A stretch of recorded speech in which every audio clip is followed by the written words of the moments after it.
Selangor பூச்சோங்கில் செயல்பட்ட 4 பொழுதுபோக்கு விடுதிகள் மற்றும் மணமகள் சேவை மையத்தில் குடிநுழைவுத்துறை அதிகாரிகள் நடத்திய அதிரடி சோதனை நடவடிக்கையில் 46 பெண்கள் உட்பட 65 சட்டவிரோத குடியேறிகள் கைது செய்யப்பட்டனர்.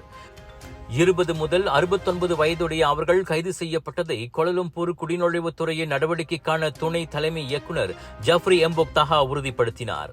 அவர்களில் 44 வியட்நாமியர்கள் 11 வங்காளதேசிகளும் அடங்குவர். உள்நாட்டைச் சேர்ந்த 3 ஆடவர்களுடன் ஒரு பெண்ணும் கைது செய்யப்பட்டதாக ஜஃப்ரி எம்போக் கூறினார். அதிகாலை வேளையில் மேற்கொள்ளப்பட்ட அந்த சோதனை நடவடிக்கையில் GRO சேவையை வழங்கிய பல வெளிநாட்டு பெண்களும் கைது செய்யப்பட்டனர்.